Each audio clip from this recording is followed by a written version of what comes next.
Hey, Jacob. Hi, Kate. I feel like since I'm asking the questions, who's the host here? I mean, how do you know I'm not going to ask questions? Oh, I didn't. You did not tell me you were asking I questions. might have some questions that I That's want fine. answered. Okay, I'm happy to answer your questions. It's going so well. Um, okay, let's do this. You Let's ready? do this. Let's do this. I'm ready. You ready? I'm feeling kind of nervous, actually. Yeah, as you should. You're in the hot seat. No, Oh, just kidding. Breathe and ground yourself. a voice teacher once told me to breathe and ground myself. For the viewers at home, I told Jacob to take my questions and repeat them back so that he can get the whole sound clip, and that's what he just did.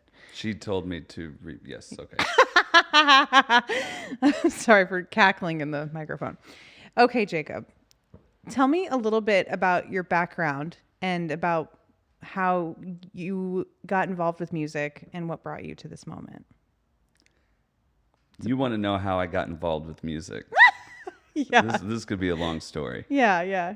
That's what we're here for. You know how I got involved with music? My mother got me involved with music as a 5-year-old. Wow. She signed me up for Suzuki piano lessons at the age of 5.5. My grandmother bought us a piano, a little spinet, and I said, there are pictures of me. I'm sure I can dig around and find them. 5-year-old Jacob at the piano, Oh my gosh. learning Bach And Suzuki's the one where you play the CD or the tape while you're sleeping and all that stuff. all the time. All the time. Always playing that. Amazing. Couldn't read a lick of music. It was just like a little, By ear, and Yep. that's pretty cool. yep. So where did you end up furthering your education after that? Like, what was the next step? I was pretty constantly in piano lessons from the age of 5 until I went to college when I was 17. And did you enjoy it the whole time, or were there moments where you wished you had? I absolutely loved every second of it. And then where did you? No, there's really, Kate, there's a funny story that my mother likes to tell where I came home from piano lessons, maybe just 3 or 4 weeks in. Came home one day and I just said, Mom, I don't think I want to do that anymore. And she said, well, you're going to keep doing it. Good for her, though. But when you study Suzuki, the teachers ask your parent to practice with you. And Oh, so my really? mother practiced with me. I don't know for how long. I don't know if it was like the first year because this didn't go on for forever because she had other children and had to do other things. But there was a period of time where she would just sit down 20 minutes a day and just sit there and practice with me. Well, that's great. Yeah. I was a Suzuki kid too, and my mother did not practice with me, so that's why I'm not Jacob Carr. That and maybe a few other reasons. So, where did you go for your education after that? So then I went to a community college in East Texas, Trinity Valley Community College. Nice. And this was my first experience really singing in choir. Oh wow. Yeah, because I was homeschooled, so I had no choral. I mean, I had sung in church some. I had been in like some church musicals. I had like done some of that stuff. We sang at home, but singing in choir at the community college, that was my first like more, legitimate vocal experience. Was there a choral piece that you just like loved to pieces that was like the light bulb moment?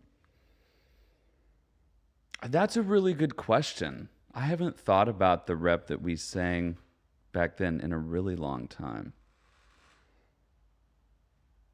I don't think there was a certain piece. Yeah, you just loved it. I think there was something, the ensemble aspect of it was interesting to me. Yeah. Yeah. And then you went off to ye old Sam Houston State. Yeah. Yeah, go Bearcats, which by the way is Bearcats with a K, if anyone's curious. Is that actually how you spell Bearcat with a K? Or Well, did we just change the spelling? We just changed the spelling. Yeah, Sam Houston is specifically Bearcats with a K. Wow. And that's the podunk college we went to. And that's I how we mean, met. to be honest, it was way less podunk than the community college I was at before it. That's Which, fair. by the way, Trinity Valley Community College is in that Netflix documentary on cheerleaders. Oh, with The rival Navarro. schools, it's Navarro and TVCC. Oh my gosh, I didn't even put that together. So it's about as podunk as you can get. Yeah, and then you just went to like the Texas capital of prisons, which is Sam Houston is located where all the state institutionalized prisons and death row are. This is right. This is correct, Kate, and this is where we met. And this is where we met at death row. No. Um, This just got really I know, interesting. I'm so sorry. I'm so sorry. I let that go off the rails. So once you were at Sam, you got the chance to start teaching and start music directing. Yeah. This was interesting because I started playing for a lot of voice lessons completely by accident. Oh, I just discovered it was a way that I could make money. It's because the Sam Houston School of Music did not have staff accompanists at that time. So the students would hire other students for their lessons. oh. So I started playing in the School of Music. And then at some point, you know what I think happened? I was a theory tutor, and some of the musical theater students would come in for theory tutoring. And that was when I learned what belting was Oh. in one of those sessions. As a matter of fact, I remember who told me. It was Christina Key. Oh, I love Christina Key. Christina Key came in for theory tutoring and starts talking to me about the style of singing that they do in the theater building.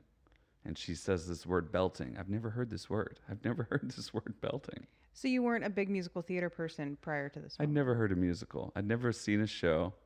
Oh my gosh. I saw my first musical at Sam Houston. Which one? Do you remember? My first musical that I ever had the pleasure of seeing was The Best Little Whorehouse in Texas. Oh, thank God. Thank God that was where it started. Oh my gosh, that's so funny. So while you started playing there, is that what got you interested in teaching, or what ended up leading you to be interested in teaching?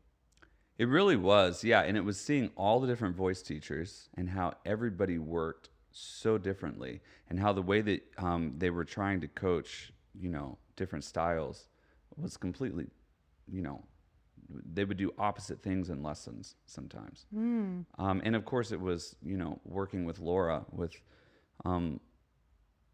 her in like that close capacity. And I would just sit in, before I ever got hired at Sam, I would just sit in on her lessons and I would just watch. Yeah. I would watch the whole lesson. I wouldn't just come in, because as an accompanist, I was hired to come in for the second half. Well, if I was available, I'd just go in to the technique portion and just sit there and take notes. I don't know what possessed me to do that. I just thought it was fascinating. Well, isn't that why anyone gets into anything, is interest? One can hope. That's the reason you should get into it. Yeah, absolutely. So was that the impetus of you being interested in teaching, right? Yeah, it was. And it was really, I think the interest was driven by like a sense of problem solving. Like I could see that people were trying to make certain sounds, and like the goal of the lesson was obviously to help facilitate that. I myself, was also a singer and had technically my degree is in voice. I didn't know that. Yeah, so I started as a piano performance major and then very quickly switched because that was a huge time commitment. And I was informed by the voice faculty that I only needed to practice maybe an hour a day for my passing grade as a singer. And I was a composition major, so I actually needed the time to write. Interesting. So voice was my primary instrument. Theory composition is my degree. Because you already felt competent on the piano, so like you didn't need a degree in it. Yeah, I guess it was also just the situation of I was apparently already good enough to play for lessons and get paid.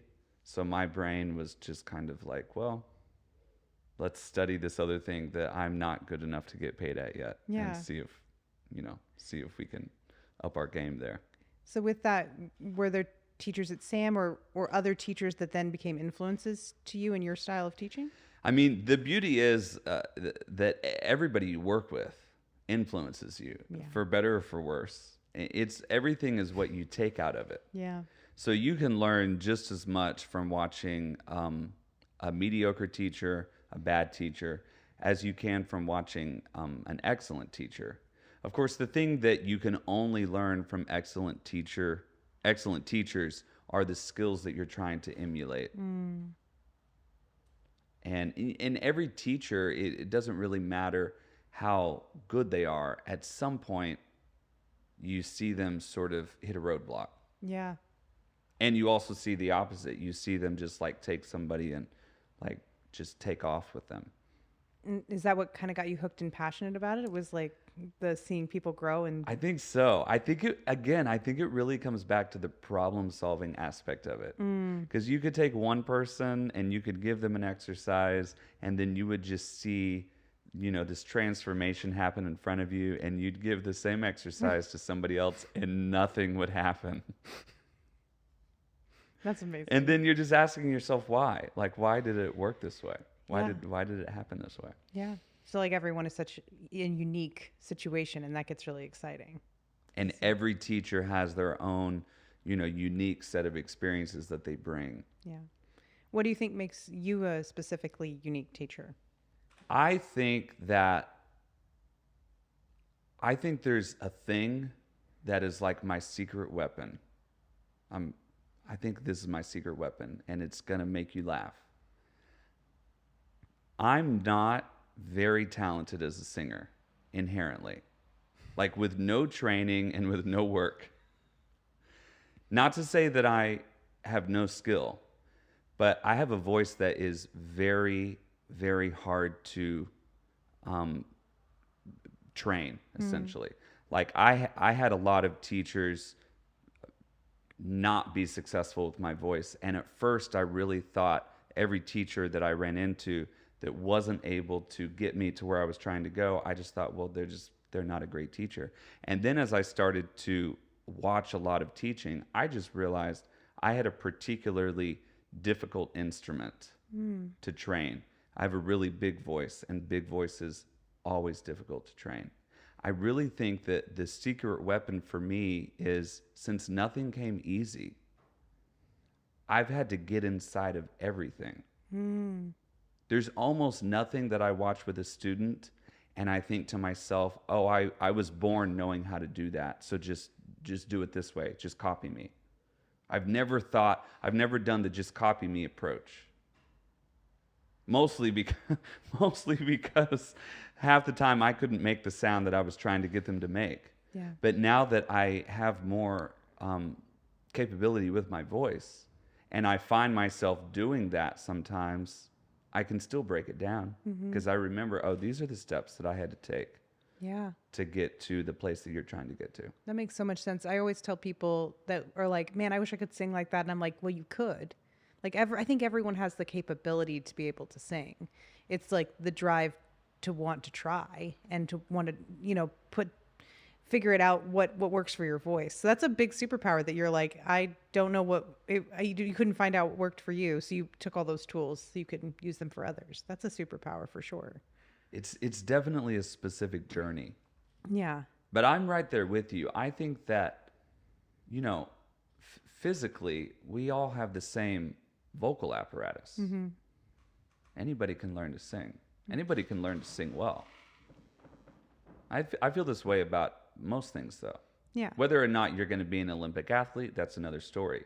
But anybody can go play like a solid game of tennis. Yeah. Anybody can go sing professionally. Yeah. It's how you see yourself most of the time. What do you think when someone's hunting for a teacher, what do you think are some traits and qualities that someone should be looking for in a teacher? Now that you've seen so many different styles. What should people look for in a good teacher? Yeah. I'm going to filter this through how I pick teachers because I'm very picky with who I work with. But I've had the pleasure of working with a lot of different people. I need that person, first and foremost, to be able to hear well in the room. I actually don't care if they can sing. I need them to be able to hear me and to tell me something, and for that to create a change. And because that's the thing that I think is the most important trait of a good voice teacher, you can usually tell within the first 15 minutes how good they are. Because if they can hear something that I didn't notice and immediately make an adjustment, and then I can feel the adjustment, Yeah, that's how you know you've struck gold. absolutely. Yeah. Yeah. Um, when it comes to having students in the room that are recovering from something or who need to rehabilitate from something, what's some steps that you take with them? Yeah, rehabilitating voices. Okay, how do we rehabilitate a voice? And the root of that question has to start with, why are we rehabilitating in the first place? So you have to, as a teacher, you have to ask a lot of questions before you make a suggestion. And you also have to really make sure you stay in your lane, and you make sure that you're giving feedback in your area of expertise, and that if there's a medical component to this, the student has already had that investigated or is simultaneously having that investigated. Because what I have found with rehabilitating voices is you can't assume anything. I have one singer that I'm working with right now that came to me first day of school at NYU talking like this, and told me that she had just seen an ENT and that she had nodes. No. The first lesson talking like this, everything's like this. Freshman year. I was like, oh Lordy. So we worked all semester, and now she's like singing in a beautiful mix. It's like gorgeous. You know how we got there? How I started was singing lots of light head register. Because, we understand the mechanics of the voice. That's the lighter function. 3 or 4 weeks in, we just started belting everything. Because that's what was easy for her. I could sit there and watch her physically, and I could observe what was happening, and belting was easy. Head voice was strained. Head voice was hard. Lighter sounds were difficult. Big, loud, brassy sounds were immediately easy. Then we had to start there, and then we worked into having more flexibility. Did you have to work backwards a little bit to like figure out how it happened in the first place? It was a bit of working backwards. It was working backwards from my brain. Right. It's tricky when you're investigating somebody that's had an injury, because you can ask them a lot of questions, but self-reporting is notoriously fickle. So unless you have recordings of the person, it's hard to know exactly how they got there. You need a trajectory. It's like everybody's voice has a history and has a story. Yeah. And the more information you have as a teacher, the better you can problem solve. And of course, the student's own feedback, that is very important information, but that's also subjective and just their experience. And our experiences can vary, wildly. Yeah. With that, what is like a common habit you see with students that you like wish they would avoid? A bad habit. Talking too loud. Really? A common habit. What is a common habit that I see that is not a helpful vocal habit? Talking too loud. Not consciously speaking so that you're actually breathing. And this just insert singing instead of speaking. It's the same thing. Singing too loudly, not consciously breathing because you're not aware of the text that you're singing. Yeah, those are 2 things that I see a lot that are also easy to fix. Yeah. You don't even really need me to fix that. Most people can remember to breathe and lower their volume slightly. Yeah. Just about being conscious of it. Just about being conscious. Yeah. What's in your time with these students, what is one unique discovery that you've made that you've seen kind of across the board? You mean across singers? Yeah. Yeah. Oh, that's a good question. Here's the thing. Everybody's different. Everybody's unique. So when you're trying to put together trends amongst voices, which is apparently something that I think is really interesting, something I really like to do, is to look at basically to come into to experience as many voices as possible, so I can then start to collect data and try to make some predictions about the way voices work. I think I think the thing that I see that seems universal is that the more flexible a voice is, the more sustainable that person will be. There is this myth that you can just hear somebody and you can know if they'll last a Broadway contract or if they'll last a cruise ship job or whatever, that you can just hear them. And if they sound good, then they'll last. Or if they sort of sound like they're not pushing, then they'll be good. I have found that to not be true. I have run into some voices that just like hammer away at the instrument, but they're so sustainable. I've also found voices that you think they're amazing, and then you start to see that there's some cracks in the facade that you don't catch in that first great performance that you saw.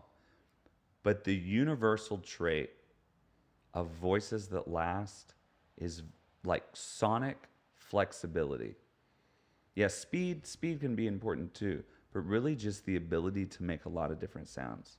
It makes a lot of sense. It's like physical mobility. Yeah. The singer that is least likely to get into trouble is the singer that can make a variety of sounds easily. Yeah, they used to say in my grad program that people with spinal mobility stayed young the longest. That's what it reminds me of. That's the exact idea. Yeah. Yeah, for sure. Wow.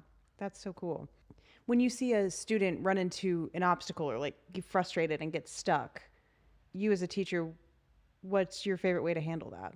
It's tricky because everybody's different. Some people need to be pushed really hard. If you don't push them really hard, they don't believe that you care, and they also don't believe that you know what you're doing. Some people you can't hardly push at all. Some people are unaware.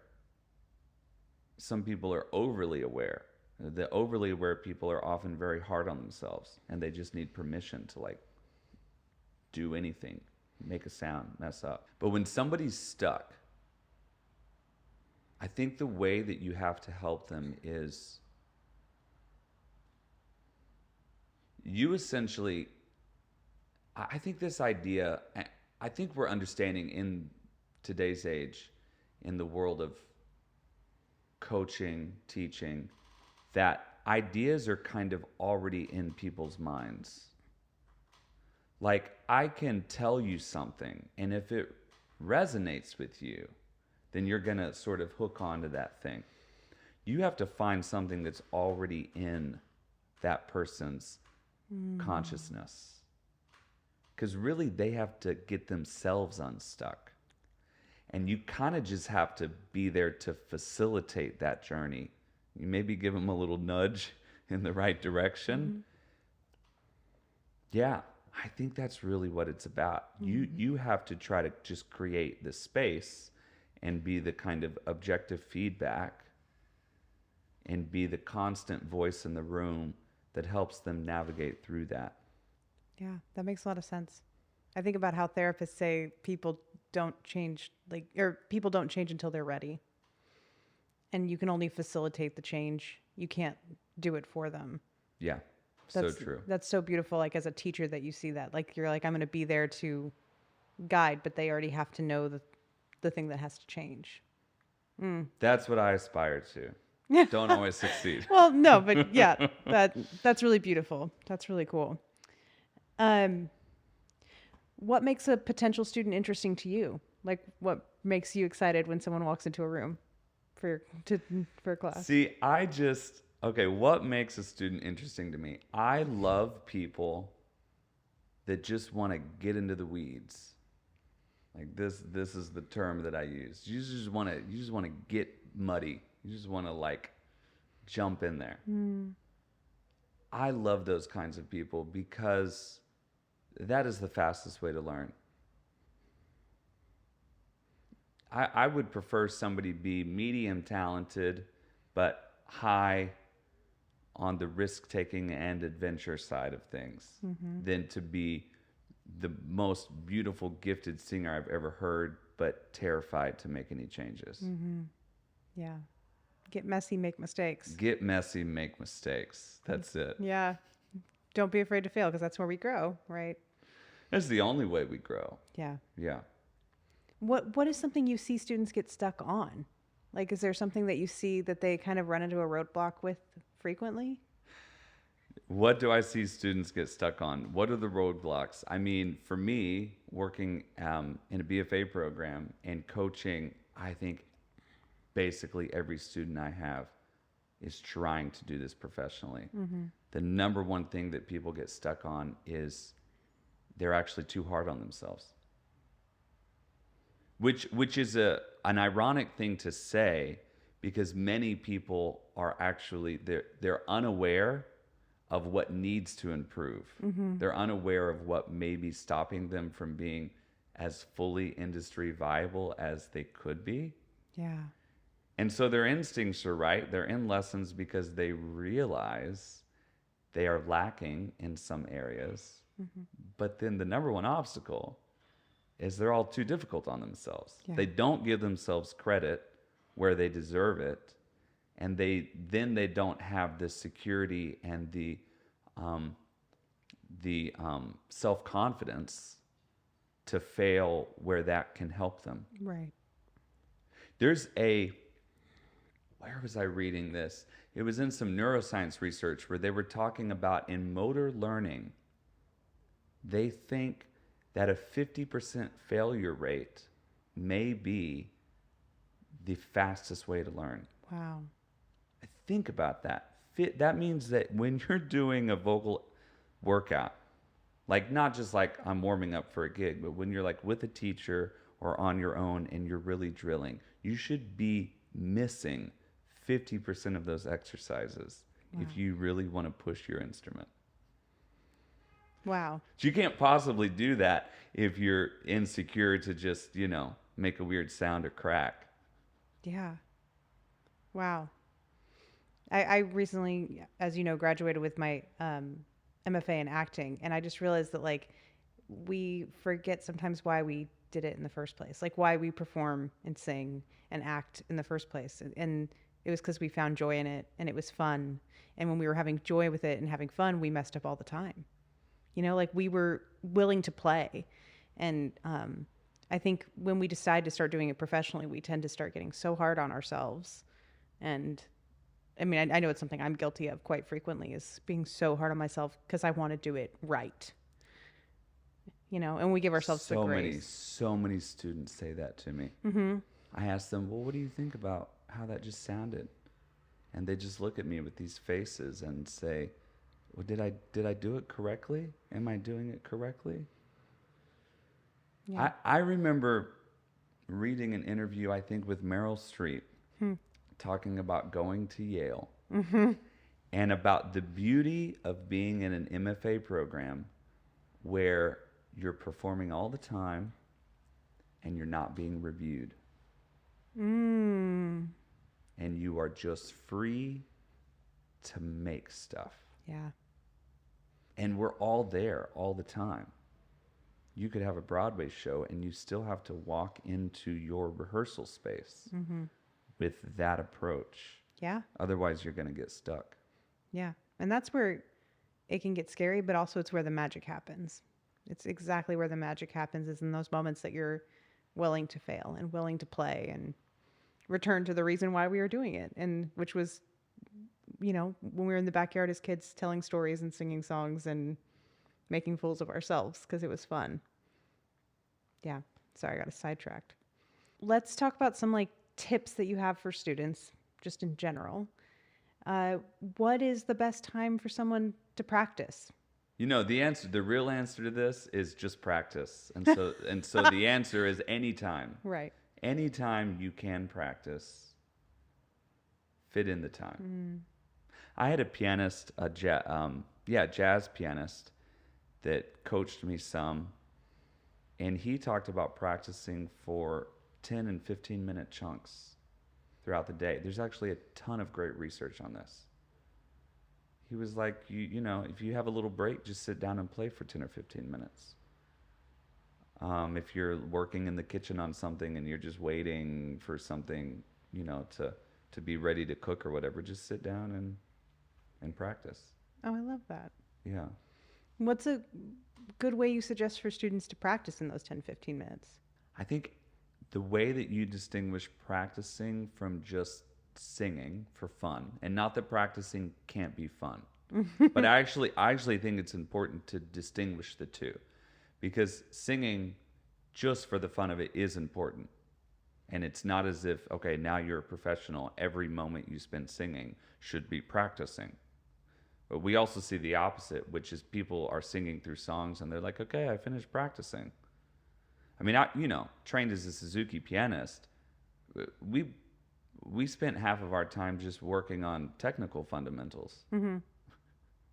Even if we were playing sections of the song, we were slowing it down. Mm-hmm. We were playing one hand at a time. So I think a lot of singers are not familiar with this idea of the way that you build in good technique is through very conscious repetition. Mm. And the best practice has to be conscious. And so every practice session has to have a goal, even if it's a really small, simple one. It doesn't have to be a big, complicated goal. It just has to have a goal like, oh, there's these 4 notes in my head voice that I'm really not comfortable with. So I'm just going to do a lot of repetitions on those 4 notes in these really light sounds. And I'm going to do that every day for 2 weeks.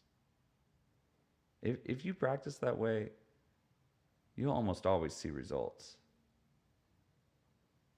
That's awesome. Yeah. Do you have any like unusual or unexpected tips for singers? I think my favorite tip is don't warm up. Okay. But I say that with a bit of a caveat because I like not warming up because I want to see what's going to happen. So I tell people, try things first before you get too warm. Because I think that we assume singers are athletes. I mean, this is sort of like become very in the performing landscape and consciousness now, that singers are athletes, and that's true. But singers are also artists, and the things that we do vary in levels of athletic difficulty. Certain roles you have to get very warm for. Certain roles you don't really need to. Depending on where your voice is sitting, since you're fighting habits, essentially as a singer, you're always working with and rewiring habits. If you're trying to learn something new, if you're struggling with something, if something's already not working particularly well, don't warm up. Just jump right into the song. See what happens if you approach it with your voice fresh. Because often when we're warming up, for better or for worse, we are instilling all of our habitual responses. Now, if you have perfect technique, or if you're being warmed up before, going on for Wicked by your personal vocal coach, then warming up can probably be great. Yeah. So that's my unusual tip is maybe you don't always need to warm up. Yeah. Or maybe you just need to think about how you're warming up. Yeah. Well, Jacob, are you taking any new students at this time? I'm always taking new students. Good. If they'll take me, I'll take them. But no, I mean, for me, it's important to work with as many people as I can. Mm-hmm. Because this is how I learn. Yeah. It's something that I think a lot of teachers don't always talk about. Mm-hmm. But some of my closest friends who are teachers, we discuss all the time. Students that we learned from. Yeah. Students that they walked through the door and taught us something. It's amazing. Yeah. I love it. Well, as someone who's been in your studio before, it's really fun to see you light up and get excited about like being on a journey with your student. It's really special. It's a really special place to be. Thanks, Kate. Yeah, you're welcome. It is a journey, isn't it? Yeah, it is. And we're both going on it. Yeah. You said you had questions for me. Do you have anything for me before we sign off? Yes, yes, yes. Yes, this is great. This is my opportunity. Yeah, yeah. I love my interviews. I want to know, Kate Rose. Kate Rose can sing anything she wants. Oh, gosh. Anything she wants to open up her one-woman show. Oh, gosh. I'm curious. And of course, this probably changes and flexes through time, but I'm just very curious. What's the song? What's the Kate Rose anthem? What's the rallying cry? That's a big question. I know there's one I'm toying with right now, like for another show, and I think I could probably say that one. But we don't want you to. I don't want to make you give away your secrets. Okay, I'll hold on to that one. Let's see. Maybe a better way to ask this is if you're in an improv session and suddenly you have to just bust something pull out your 11 o'clock number, your show-stopping number. What is it? What is it, Kate Rose? Well, my show-stopping number when I used to sing at the gay bars, because I used to host a little like Broadway on a Tuesday was the name of the thing, and I would guest host for this woman, and the thing that always like stole the show and how I would end every night, and like the bartenders knew that I ended it this way, and they would like throw napkins and stuff when this song started, and it was really fun. But I would do Rose's Turn. I went all out and would do Rose's Turn, and act the crap out of it in a bar for a whole bunch of drunk gay men, and it was the best time. Like that's like my like triumph song. But I still like really want a chance to perform something like Back to Before, and just like really get a chance to like touch the acting of it and stick the landing on that one. Yeah, those are my musical theater nerdy ones. But I love it. Yeah, anything Adele too. I would do anything Adele for fun. Yeah. Is there an Adele cabaret coming up? No, I don't think that's so. That's not in the future. No, I don't think that's in the cards for me. I don't want to be compared to her. No, I'd rather write my own stuff if that was going to happen.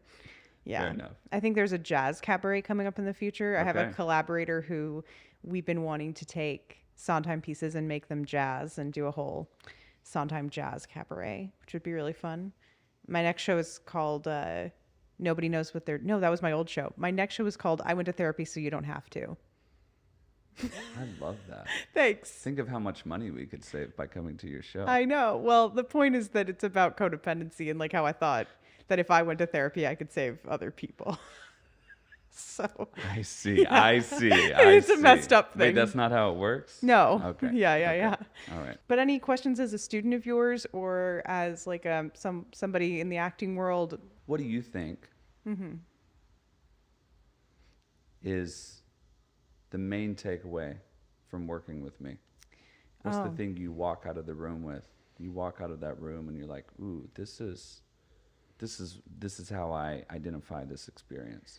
Yeah, I was actually telling my partner about this. I was saying, when I leave a lesson with you, it feels like there have been shifts, like actual mental shifts that have happened, like tectonic plates that have moved in the session, which I'm not just like blowing up because you're sitting here, but I think that you are, you have a really great ability to actually hear what's happening in someone's body and then inform them in such a way that gives them a chance to make the shift. And I know this sounds really bad, but I know I'm a really smart singer. Like I know I can make shifts quickly. Y'all are the hardest to work with, though. I know we're challenged. So you're constantly trying to get ahead of everything. Yeah. But I think that you meet, I assume because of where you meet me, like you meet all of your students exactly where they are. And because you know I'm an intelligent student, you're like, here's what you're doing and here's how we're going to actually mechanically fix it. And because you can talk to me about the mechanics, I'm like, oh, okay, I understand that. And we can mechanically fix it. But also you give me the reason why. we need to mechanically fix the thing and what you're hearing. And because you tell me the why, that then gives me the purpose of why I have to change it, which is how the shift happens for me. So yeah, it's like a big shift in my brain every time I walk away. Yeah, the why really helps, The doesn't why it? helps so much. Yeah. Because if you just tell me to do yeah, like I'm like, why are we doing this Yeah, like again? what is this? What What's purpose happening? does this serve? And I'm just a girl that needs to know the purpose because I'm like not going to go on the ride if I don't know the purpose. So I appreciate always knowing the purpose because that actually makes a shift in my brain. You know, the beauty of this great job that I have is every person is different. And I love the brainy students, the ones that have lots of experience and that just want to know everything. I love the students that are just like a little bit resistant to every suggestion. They're just questioning, oh, why are we doing this? Why is this happening? What's happening now? Um, I love the students that are just like feelers. I just start talking too much technique and you just see their eyes glaze over and I'm like, okay, I got to shut up now. I have one student, we just do acting exercises. I invent acting exercises that get the sounds that I'm after. And she just, sings her song like she's a 6-year-old going through an exercise, whatever construct I've given her. So it's like every lesson completely different Yeah. because every student is completely different. Yeah. And I think that's if you were asking me what your superpower is, it's I think that you really see each individual. Because I've watched you now do workshops and I've watched you do things with other students, and I think that you really see the person and you meet them where they are. Thanks, Kate. Yeah, Jacob. That's really I'm glad that that's what you see. Yeah. I don't have any more questions for you. Do you have any more questions for me? I hate high fives. Oh, I'm just okay. kidding. But I mean, I will tell you later why I hate high fives, but thank you. Thanks for your time. Thanks for your time. Anytime. I think that we take this show on the road. Let's go. I think we start a podcast. First stop, Huntsville, Texas.